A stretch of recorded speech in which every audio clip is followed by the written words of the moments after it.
ಇವತ್ತಿನ ದಿವಸ ಗುರುರಾಯರಿಗೆ ಬಹಳ ಇಷ್ಟವಾದ 8 ಹೂವುಗಳು, ಅದನ್ನು ನಾವು ನಿತ್ಯವೂ ಸಮರ್ಪಣೆ ಮಾಡಬೇಕು. ಯಾರು ಸೇವೆಯನ್ನು ಮಾಡ್ತಿರ್ತಾರಲ್ಲ ಅಂಥ ದಿವಸಗಳಲ್ಲಿ ನಿತ್ಯವೂ 8 ಹೂವುಗಳನ್ನು ನಾವು ಸಮರ್ಪಣೆ ಮಾಡಬೇಕು. ಪರಿಮಳ ಗ್ರಂಥದಲ್ಲಿ ಅಥವಾ ವೃಂದಾವನದಲ್ಲಿ ಅಥವಾ ಗುರುರಾಯರ ಫೋಟೋ ಇತ್ಯಾದಿಗಳಲ್ಲಿ ಈ 8 ಹೂವುಗಳನ್ನು ನಾವು ಭಕ್ತಿಯಿಂದ ಸಮರ್ಪಣೆ ಮಾಡಿದಾಗ ಗುರುರಾಯರಿಗೆ ಎಷ್ಟು ಸಂತೋಷ ಆಗುತ್ತೆ ಅಂತ ಅಂದರೆ, ತಮ್ಮ ಬೊಗಸೆಗಳಿಂದ ಆ ಭಕ್ತಿಯ 8 ಕುಸುಮಗಳನ್ನು ಅವರು ತೆಗೆದುಕೊಂಡು ತಮ್ಮ ಉಪಾಸ್ಯ ಮೂರ್ತಿಯಾದ ರಾಮದೇವರ ಪಾದ ಕಮಲಗಳಲ್ಲಿ ಆ 8 ಕುಸುಮಗಳನ್ನು ಸಮರ್ಪಿಸಿ ನಮ್ಮನ್ನು ಪ್ರೇಮದಿಂದ ನೋಡ್ತಾ ಅನುಗ್ರಹವನ್ನು ಮಾಡ್ತಾ ಅವರು ಸಂಪೂರ್ಣವಾಗಿ ಪ್ರಸನ್ನರಾಗ್ತಾರೆ. ಇಂಥ ಶ್ರೇಷ್ಠವಾದ 8 ಹೂವುಗಳು ಎಲ್ಲಿ ಸಿಗುತ್ತೆ, ಇದನ್ನು ಪೂಜಿಸುವ ಕ್ರಮ ಹೇಗೆ ಎಂಬುದನ್ನು ಇವತ್ತಿನ ದಿವಸ ತಿಳಿದುಕೊಳ್ಳೋಣ ಬನ್ನಿ.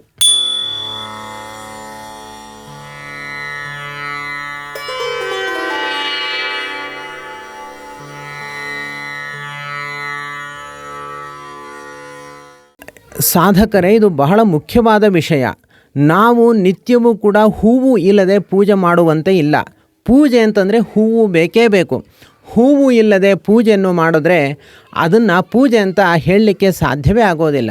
ಆದ್ದರಿಂದ ಹೂವುಗಳು ಬಹಳ ಅಂದರೆ ಬಹಳ ಮುಖ್ಯ.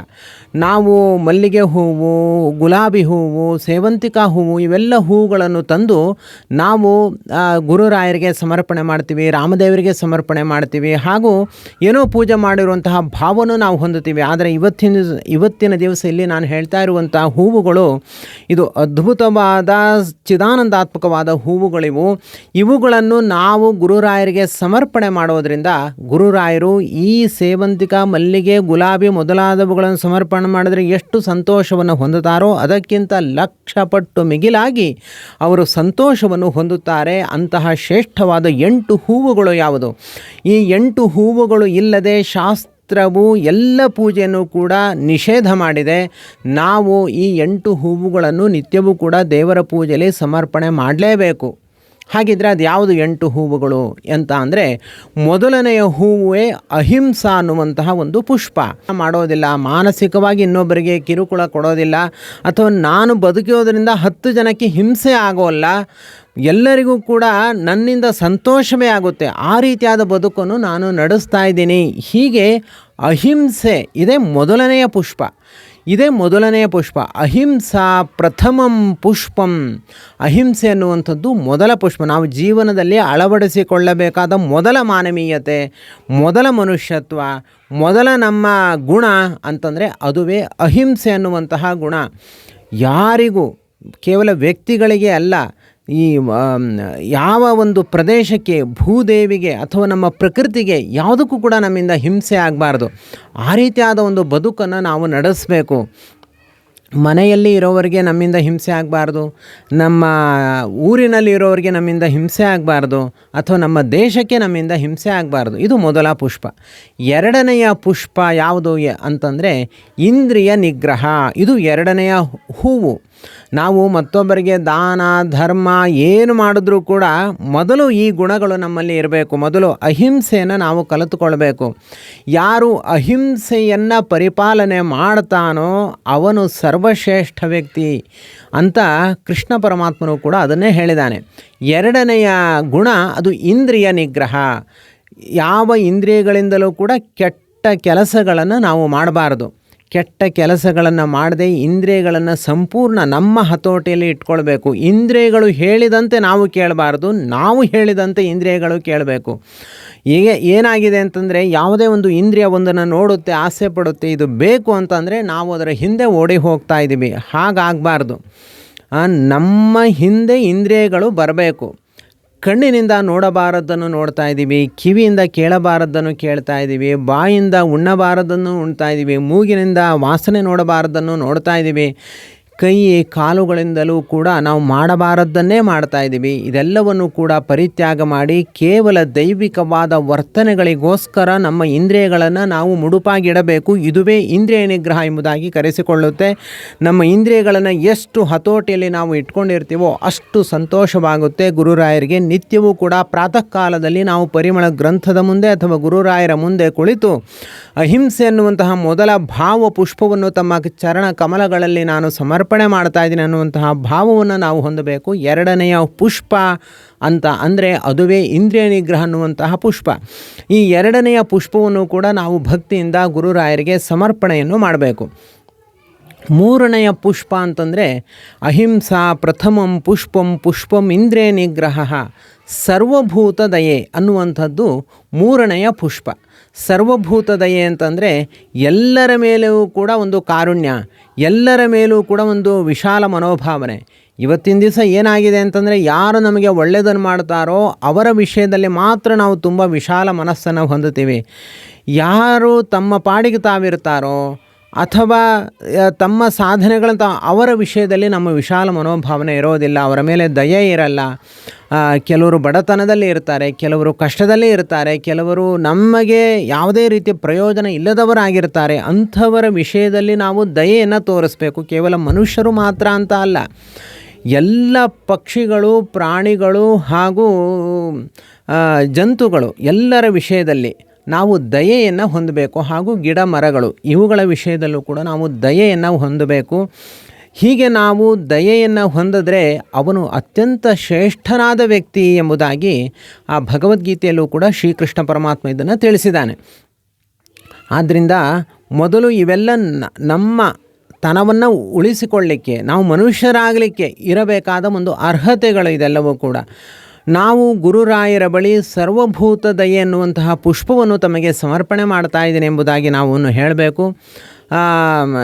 ಸರ್ವಭೂತ ದಯಾಪುಷ್ಪಂ ಸತ್ಯಪುಷ್ಪಂ ವಿಶೇಷತಃ. ನಾಲ್ಕನೆಯ ಪುಷ್ಪವೇ ಸತ್ಯ ಪರಿಪಾಲನೆ.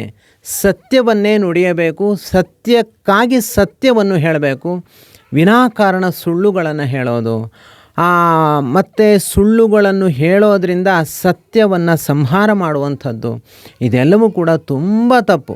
ಯಾವತ್ತೂ ಕೂಡ ಒಬ್ಬ ವ್ಯಕ್ತಿ ಯಾರು ಸತ್ಯವನ್ನೇ ಹೇಳ್ತಾನೋ, ಸತ್ಯಕ್ಕಾಗಿ ಸತ್ಯವನ್ನು ಹೇಳ್ತಾನೋ ಅವನೇ ನಿಜವಾದ ಪ್ರಾಮಾಣಿಕ. ಅವನು ಎರಡು ರೀತಿಯಾದ ಇಲ್ಲಿ ಮೋಸಗಳು ನಡೆಯುತ್ತೆ. ಒಂದು ದೈವಿಕವಾಗಿ ಸುಳ್ಳುಗಳನ್ನ ಹೇಳೋದು, ಅಂದರೆ ತನ್ನ ಸಾಧನೆ ಏನೂ ಇರಲ್ಲ, ಬಾಹ್ಯವಾಗಿ ತನ್ನ ಸಾಧನೆಯನ್ನು ಅತಿ ಎತ್ತರದಲ್ಲಿ ಹೇಳಿಕೊಳ್ಳುವಂಥದ್ದು. ಇದು ಕೂಡ ಸತ್ಯದ ಕೊಲೆ ಆಗುತ್ತೆ. ಹಾಗೂ ಒಳಗಡೆ ಏನಿರುತ್ತೋ ಹೊರಗಡೆ ಅದನ್ನೇ ನಾವು ಹೇಳಬೇಕು. ಒಳಗಡೆ ಇರುವುದು ಒಂದು, ಹೊರಗಡೆ ಹೇಳೋದು ಇನ್ನೊಂದು. ಮನೆ ಒಳಗಡೆ ಎಲ್ಲ ಅಧರ್ಮವನ್ನು ಮಾಡೋದು, ಬಾಗಿಲು ತೆಗೆದು ಹೊರಗಡೆ ಬಂದಾಗ ತಾನು ದೊಡ್ಡ ವ್ಯಕ್ತಿ ಅಂತ ತೋರಿಸಿಕೊಳ್ಳೋದು, ಭಾರೀ ಸಾಚ ಅಂತ ತೋರಿಸಿಕೊಳ್ಳೋದು. ಈ ರೀತಿಯಾದ ಒಂದು ಎರಡು ರೀತಿಯಾದ ವರ್ತನೆಗಳಿರುತ್ತಲ್ಲ, ಇಂತಹವರು ಯಾವತ್ತೂ ಕೂಡ ಸತ್ಯದಿಂದ ತುಂಬ ದೂರದಲ್ಲಿ ಇರ್ತಾರೆ. ಇವರಿಗೆ ಯಾವ ಸಿದ್ಧಿಗಳು ಕೂಡ ಉಂಟಾಗೋದಿಲ್ಲ. ಹಾಗೂ ಅವರು ಏನು ಹೇಳಿದ್ರೂ ಅದರಲ್ಲಿ ದೇವರ ಸನ್ನಿಧಾನ ಇರಲ್ಲ. ಆದ್ದರಿಂದ ಅದೆಲ್ಲವೂ ವ್ಯರ್ಥ ಆಗಿ ಹೋಗುತ್ತೆ. ಅವರು ಎಷ್ಟೇ ಸಂಪತ್ತನ್ನು ಮಾಡಿದರೂ ಕೂಡ ಅದಕ್ಕೆ ಬೆಲೆ ಇಲ್ಲ. ಅದನ್ನ ಬಹಳ ಕಷ್ಟಪಟ್ಟು ನಾವು ಸತ್ಯಂ ವದ ಧರ್ಮಂ ಚರ ಅಂತ ಹೇಳಿದಂತೆ ಸತ್ಯ ಪರಿಪಾಲನೆಯನ್ನು ಮಾಡಬೇಕು. ಹೀಗೆ ಯಾರು ಮೊದಲ ಧರ್ಮ, ಇದು ಮೊದಲ ಬೇಸಿಕ್ ಇರಬೇಕಾಗಿರುವಂತಹ ಒಂದು ಗುಣಗಳು ಇದು. ಯಾವಾಗ ನಾವು ಸತ್ಯವನ್ನೇ ಪರಿಪಾಲನೆ ಮಾಡ್ತೀವೋ ಆಗ ನಾವು ಪ್ರಾಮಾಣಿಕವಾಗಿ ಬದುಕ್ತೀವಿ. ಇನ್ನೊಬ್ಬರಿಗೆ ಮೋಸ ಮಾಡೋದಲ್ಲ, ನಮಗೆ ನಾವು ಮೋಸ ಮಾಡ್ಕೊಳ್ತೀವಿ. ನಾವು ಸತ್ಯವನ್ನು ಪರಿತ್ಯಾಗ ಮಾಡೋದರಿಂದ ಜಗತ್ತಿಗೆ ಮೋಸ ಮಾಡೋದಿರಲಿ, ಆತ್ಮವಂಚನೆ ಆಗುತ್ತೆ, ಪರವಂಚನೆ ಆಗುತ್ತೆ, ದೇಶವಂಚನೆ ಆಗುತ್ತೆ, ಮಿತ್ರವಂಚನೆ ಆಗುತ್ತೆ, ಹಾಗೆ ಬಂಧುವಂಚನೆ ಆಗುತ್ತೆ. ಎಲ್ಲ ದೋಷಗಳು ಕೂಡ ಇರುವಂಥದ್ದು ಸತ್ಯವನ್ನು ಪರಿತ್ಯಾಗ ಮಾಡಿದಾಗ. ಯಾವಾಗ ನಾವು ಸತ್ಯವನ್ನು ಬಹಳ ಕಷ್ಟ, ಕೆಲವೊಂದು ಸಂದರ್ಭದಲ್ಲಿ ಸತ್ಯವನ್ನು ಪರಿಪಾಲನೆ ಮಾಡುವಂಥದ್ದು, ಆದರೂ ಕೂಡ ನಾವು ಅದನ್ನು ಪರಿಪಾಲನೆ ಮಾಡೋದರಿಂದ ಗುರುರಾಯರಿಗೆ ಅತ್ಯಂತ ಸಂತೋಷವಾಗುತ್ತೆ. ಇದು ಐದನೆಯ ಪುಷ್ಪ, ಸತ್ಯಪುಷ್ಪಂ ವಿಶೇಷತಃ ಸತ್ಯಪುಷ್ಪಂ, ವಿಶೇಷವಾಗಿ ಸತ್ಯಪುಷ್ಪ ನಾವು ಸಮರ್ಪಣೆ ಮಾಡಬೇಕು. ಮತ್ತೊಂದು ಜ್ಞಾನಪುಷ್ಪಂ, ನಿರಂತರವಾಗಿ ಭಗವಂತ ಸರ್ವೋತ್ತಮ, ಹರಿ ಸರ್ವೋತ್ತಮ ಅನ್ನುವಂತಹ ಚಿಂತನೆ ಪ್ರತಿಕ್ಷಣವೂ ಇರಬೇಕು. ವಾಯುದೇವರು ಜೀವೋತ್ತಮ ಅನ್ನುವಂತಹ ಚಿಂತನೆ ಇರಬೇಕು. ನಾನು ದೇವರ ದಾಸ ಅನ್ನುವಂತಹ ಜ್ಞಾನ ಇರಬೇಕು. ಇದುವೇ ಜ್ಞಾನ. ಯಾವುದು ನಮ್ಮನ್ನು ಉದ್ಧಾರ ಮಾಡುತ್ತೋ ಅದುವೇ ಜ್ಞಾನ ಹೊರತು ನಮ್ಮ ಉದ್ಧಾರಕ್ಕೆ ಕಾರಣವಾಗದ, ಅಂತರಂಗದ ವಿಚಾರದಲ್ಲಿ ಉಪಯುಕ್ತವಾಗದ ಉಳಿದ ವಿಚಾರಗಳೆಲ್ಲವೂ ಕೂಡ ಅದು ಜ್ಞಾನ ಅಂತ ಕರೆಸಿಕೊಳ್ಳೋದಿಲ್ಲ. ಅದು ಸುಮ್ಮನೆ ಬೇರೆ ಒಂದು ವಿಷಯದಲ್ಲಿ ಅಷ್ಟೇ ಅದು ನಮ್ಮನ್ನು ಪ್ರವೃತ್ತಿ ಮಾಡುತ್ತೆ. ಆದ್ದರಿಂದ ನಾವು ದೇವರನ್ನು ನಿರಂತರ ಏನು ತಿಳಿದುಕೊಳ್ತಾ ಇದ್ದೀವಿ ಇದೇ ಜ್ಞಾನ ಅಂತ ಕರೆಸಿಕೊಳ್ಳುತ್ತೆ. ನಿತ್ಯವೂ ಕೂಡ ನಮ್ಮ ಕೈಲಾದಷ್ಟು ಸ್ವಲ್ಪ ಆದರೂ ಜ್ಞಾನವನ್ನು ನಾವು ಪಡೆದುಕೊಳ್ಳಬೇಕು. ಹೇಗೆ ಈ ದೇಹಕ್ಕೆ ನಾವು ಆಹಾರವನ್ನು ಅನ್ನ ನೀರುಗಳನ್ನು ಕೊಡ್ತೀವೋ ಹಾಗೆ ಆತ್ಮನಿಗೆ ಕೊಡುವ ಆಹಾರ ಅಂದರೆ ಅದು ಒಂದೇ ಒಂದು, ಅದುವೇ ಜ್ಞಾನ ಎಂಬುವಂತಹ ಆಹಾರ. ಆಗ ಮಾತ್ರ ಆತ್ಮ ದಷ್ಟಪುಷ್ಟನಾಗಿ ಬೆಳೀತಾನೆ. ಇಂತಹ ಜ್ಞಾನ ಸಂಪಾದನೆಯನ್ನು ನಿರಂತರವಾಗಿ ಮಾಡಬೇಕು. ಇದು ನಾವು ರಾಯರಿಗೆ ಸಮರ್ಪಣೆ ಮಾಡುವಂತಹ ಒಂದು ಪುಷ್ಪ. ಸತ್ಯಪುಷ್ಪಂ ವಿಶೇಷತಃ ಜ್ಞಾನಪುಷ್ಪಂ ತಪಃಪುಷ್ಪಂ. ಇನ್ನು 7ನೆಯದ್ದು ತಪಸ್ಸು ಅನ್ನುವಂತಹ ಒಂದು ಪುಷ್ಪ. ತಪಸ್ಸು ಅಂತ ಅಂದರೆ ಒಂದು ಏನು ಉದ್ದೇಶ ಇಟ್ಕೊಂಡಿರ್ತೀವಿ ಆ ಉದ್ದೇಶವನ್ನು ಪಡೆಯಲು ನಿರಂತರ ಹಗಲಿರುಳು ಮಾಡುವಂತಹ ಒಂದು ಶ್ರಮ, ಅದು ತಪಸ್ಸು. ನಮ್ಮ ಮುಖ್ಯ ಉದ್ದೇಶ ಏನು ಅಂತಂದರೆ ನನ್ನ ಉದ್ಧಾರ ನನಗೆ ಆಗಬೇಕು ಅನ್ನೋದೇ ನಮ್ಮ ದೊಡ್ಡ ಗುರಿ. ನನ್ನ ಉದ್ಧಾರ ಅಂದರೆ ಬರೀ ಈ ಜನ್ಮದಲ್ಲಿ ನಾವು ಮನೆ ಮಠಗಳನ್ನು ಮಾಡೋದು ನನ್ನ ಉದ್ಧಾರ ಅಲ್ಲ. ಆತ್ಯಂತಿಕವಾಗಿ ನಾನು ಸುಖದ ತಾಣವನ್ನು ನಾನು ಹೊಂದಬೇಕು. ಎಷ್ಟು ಸತಿ ಹುಟ್ಟಿದ್ರೂ ಕೂಡ ಇದು ಕ್ಷಣಿಕ. ಇಲ್ಲಿಯ ತನಕ ನಾನು ಎಷ್ಟು ಸುಖಗಳನ್ನ ಅನುಭವಿಸಿದ್ದೇನೆ, ಯಾವುದೂ ಕೂಡ ಇವತ್ತಿನ ದಿವಸ ನನ್ನ ಜೊತೆಗೆ ಇರೋದಿಲ್ಲ. ಹಾಗೆ ಮುಂದಿನ ಜನ್ಮಗಳಲ್ಲಿ ನಾನು ಎಷ್ಟೇ ಶ್ರೀಮಂತಾಗಿ ಹುಟ್ಟಬಹುದು, ಅದು ಯಾವುದೂ ಕೂಡ ನನ್ನ ಜೊತೆ ಇರೋದಿಲ್ಲ. ನನ್ನ ಜೊತೆ ಇರುವಂಥದ್ದು ನನ್ನ ಸ್ವರೂಪದಲ್ಲಿ ಇರುವಂತಹ ಅಮಿತವಾದ ಅನಂತವಾದ ಆನಂದ ಮಾತ್ರ ನನ್ನ ಜೊತೆಗೆ ಇರುವಂಥದ್ದು. ಆದ್ದರಿಂದ ನನ್ನ ಸ್ವರೂಪದಲ್ಲಿ ಇರುವಂತಹ ಏನೊಂದು ಅಮಿತವಾದ ಆನಂದ ಇದೆ ಅದನ್ನು ನಾನು ಪಡೆದುಕೊಳ್ಳುವುದೇ ನನ್ನ ಮುಖ್ಯ ಉದ್ದೇಶ ಅನ್ನುವಂತಹ ಭಾವದಿಂದ ನಮ್ಮ ಜೀವನದ ಪ್ರತಿಯೊಂದು ಕ್ಷಣಗಳನ್ನು ನಾವು ಕಳೀತಾ ಹೋಗಬೇಕು. ಇದು 7ನೆಯ ತಪಸ್ಸು ಅನ್ನುವಂತಹ ಪುಷ್ಪದ ಸಮರ್ಪಣೆ ಗುರುರಾಯರಿಗೆ ನಾವು ಮಾಡಬೇಕು. 8ನೆಯ ಪುಷ್ಪವೇ 7ನೆಯ ಪುಷ್ಪವೇ ಕ್ರಿಯಾ ಅನ್ನುವಂತಹ ಪುಷ್ಪ. ಯಾವಾಗಲೂ ಕೂಡ ಕ್ರಿಯಾಶಾಲಿಗಳಾಗಿರಬೇಕು, ಸೋಮಾರಿತನವನ್ನು ಮಾಡಬಾರದು, ಆ್ಯಕ್ಟಿವ್ ಆಗಿರಬೇಕು. ಇದು 7ನೆಯ ಒಂದು ಕ್ರಿಯಾಪುಷ್ಪ. ಕ್ರಿಯೆ ಅಂತಂದರೆ ಸುಮ್ಮನೆ ಸಮಯವನ್ನು ವ್ಯರ್ಥ ಮಾಡದೆ ಯಾವಾಗಲೂ ಕೂಡ ಮತ್ತೊಬ್ಬರಿಗೆ ಉಪಕಾರವಾಗುವಂತೆ, ನಮ್ಮ ಉದ್ಧಾರಕ್ಕೆ ಕಾರಣವಾಗುವಂತೆ ನಾವೇನು ಕರ್ಮಗಳನ್ನು ಮಾಡ್ತೀವಿ ಅದು 7ನೆಯ ಕ್ರಿಯಾ ಅನ್ನುವಂತಹ ಪುಷ್ಪ. ಇನ್ನು 8ನೆಯ ಪುಷ್ಪ ಇದೆ, ಅದುವೇ ನಮ್ಮನ್ನು ನಿರಂತರ ಸಂತೋಷದಲ್ಲಿ ಇಡುವಂತಹ ಒಂದು ಶ್ರೇಷ್ಠವಾದ ಪುಷ್ಪ. ಅದು ಯಾವುದು ಅಂತಂದರೆ ಧ್ಯಾನ ಅನ್ನುವಂತಹ ಒಂದು ಪುಷ್ಪ. ಧ್ಯಾನಂ ಜೈವಾಷ್ಟಮಂ ಪುಷ್ಪಂ. ಧ್ಯಾನ ಅನ್ನುವಂಥದ್ದು 8ನೆಯ ಪುಷ್ಪ. ನಾವು ನಿತ್ಯವೂ ಕನಿಷ್ಠ ಪಕ್ಷ ಒಂದು 20 ನಿಮಿಷ ಆದರೂ ಕೂಡ ಧ್ಯಾನವನ್ನು ಮಾಡಬೇಕು. ಧ್ಯಾನ ಹೇಗೆ ಮಾಡಬೇಕು, ಧ್ಯಾನ ಮಾಡೋದರಿಂದ ಎಷ್ಟು ಪ್ರಯೋಜನ ಇದೆ ಅನ್ನೋದನ್ನು ನಾನು ಈಗಾಗಲೇ ಅನೇಕ ಬಾರಿ ನಾನು ತಿಳಿಸಿದ್ದೀನಿ. ನಿತ್ಯವೂ ಕೂಡ ನಾವು ಧ್ಯಾನವನ್ನು ಮಾಡದೇ ಇದ್ದರೆ ನಾವು ಅವತ್ತಿನ ದಿವಸ ಬದುಕಿದ್ದು ವ್ಯರ್ಥ. ಧ್ಯಾನ ಮಾಡಲೇಬೇಕು. ಕೆಲವರು ರಾಯರ ನಾಮಲೇಖನ ಮಾಡ್ತಾನೆ ಧ್ಯಾನ ಮಾಡ್ತಾರೆ, ಅದು ಕೂಡ ಶ್ರೇಷ್ಠವಾದ ಧ್ಯಾನವೇ. ಕೆಲವರು ಏನನ್ನೂ ಮಾಡದೆ ನೇರವಾಗಿ ಹೀಗೆ ಕುಳಿತು ಧ್ಯಾನವನ್ನು ಮಾಡ್ತಾರೆ, ಅದು ಕೂಡ ಧ್ಯಾನವೇ. ಹೇಗಾದರೂ ಸರಿ ನಾವು ಧ್ಯಾನವನ್ನು ಮಾಡಲೇಬೇಕು. ಇದು 8ನೆಯ ಪುಷ್ಪ. ಹೀಗೆ ಅಹಿಂಸಾ ಪ್ರಥಮಂ ಪುಷ್ಪಂ ಪುಷ್ಪಮಿಂದ್ರಿಯ ನಿಗ್ರಹ ಸರ್ವಭೂತದಯಾ ಪುಷ್ಪಂ ಸತ್ಯಪುಷ್ಪಂ ವಿಶೇಷತಃ ಜ್ಞಾನಪುಷ್ಪಂ ತಪಃಪುಷ್ಪಂ ಕ್ರಿಯಾಪುಷ್ಪಂ ತಥೈವ ಚ ಧ್ಯಾನಂ ಚೈವಾಷ್ಟಮಂ ಪುಷ್ಪಂ ಏಭಿಃ ತುಷ್ಯತಿ ಕೇಶವಃ. ಹೀಗೆ 8 ಪುಷ್ಪಗಳನ್ನು ನಿತ್ಯವೂ ನಾವು ಸಮರ್ಪಣೆ ಮಾಡದೇ ಇದ್ದರೆ ಅವನಿಗೆ ಯಾವ ಪೂಜೆ ಮಾಡುವ ಅಧಿಕಾರವೂ ಕೂಡ ಇರೋದಿಲ್ಲ ಅಂತ ಶಾಸ್ತ್ರ ಹೇಳುತ್ತೆ. ಲೌಕಿಕವಾದ ಹಣ ಕೊಟ್ಟು ತರುವಂತಹ ಈ ಪುಷ್ಪಗಳನ್ನು ನಾವು ಹಾಕೋದ್ರಿಂದ ಅದು ದೇವರ ಮೇಲೆ ಇಡುವಂಥ ಒಂದು ಭಾರ ಅಷ್ಟೇ ಹೊರತು ದೇವರಿಗೆ ಅದರಿಂದ ಸಂತೋಷ ಆಗೋದಿಲ್ಲ. ದೇವರನ್ನು ಗುರುಗಳನ್ನು ನಾವು ಸಂತೋಷ ಪಡಿಸಬೇಕು ಅಂತಂದರೆ ಅದು ನಮ್ಮಲ್ಲಿರುವಂತಹ ಈ ಸದ್ಗುಣಗಳೆಂಬ ಪುಷ್ಪಗಳನ್ನು ಸಮರ್ಪಣೆ ಮಾಡಬೇಕು. ನಾವು ಈ 8 ಪುಷ್ಪವನ್ನು ಭಕ್ತಿಯಿಂದ ನಮ್ಮ ಯೋಗ್ಯತೆಗೆ ಅನುಗುಣವಾಗಿ, ಸಂಪೂರ್ಣವಾಗಿ ಸಾಧ್ಯ ಇಲ್ಲ, ನಮ್ಮ ಯೋಗ್ಯತೆಗೆ ಅನುಗುಣವಾಗಿ 8 ಪುಷ್ಪಗಳನ್ನು ಗುರುರಾಯರಿಗೆ ಸಮರ್ಪಣೆ ಮಾಡಿದ್ರೆ ಗುರುರಾಯರು 2 ಬೊಗಸೆಗಳಲ್ಲಿ ಆ 8 ಪುಷ್ಪಗಳನ್ನು ಸ್ವೀಕರಿಸಿ ರಾಮದೇವರ ಚರಣ ಕಮಲಗಳಲ್ಲಿ ಅದನ್ನು ಸಮರ್ಪಣೆ ಮಾಡ್ತಾರೆ. ತನ್ಮೂಲಕವಾಗಿ ನಮಗೆ ಸಂಪೂರ್ಣವಾದ ರಕ್ಷಣೆಯನ್ನು ನೀಡಿ ಅನುಗ್ರಹವನ್ನು ಮಾಡ್ತಾರೆ. ಹಾಗಿದ್ದರೆ ಯಾರು ರಾಯರ ಸೇವೆಯನ್ನು ಮಾಡ್ತಾರೋ, ರಾಯರ ನಾಮಲೇಖನವನ್ನು ಮಾಡ್ತಿದ್ದಾರೋ ಅಂತಹವರು ತಪ್ಪದೆ ಇನ್ನು ಮುಂದೆ ಇದನ್ನು ತಪ್ಪದೆ ಈ 8 ಭಾವ ಪುಷ್ಪಗಳನ್ನು ಸಮರ್ಪಣೆ ಮಾಡಬೇಕು ಎಂಬುದಾಗಿ ಹೇಳ್ತಾ, ರಾಯರ ನಾಮಲೇಖನವೆಂಬ ಯಜ್ಞದಲ್ಲಿ ನೀವಿನ್ನೂ ಪಾಲ್ಗೊಂಡಿಲ್ಲ ಅಂತಂದರೆ ಪಾಲ್ಗೊಳ್ಳಿ. ಇದರ ಮಹತ್ವ ಒಂದೊಂದು ಮನೆಗಳಲ್ಲಿ ಒಂದೊಂದು ರೀತಿಯಾಗಿ ನಡೀತಾ ಇದೆ.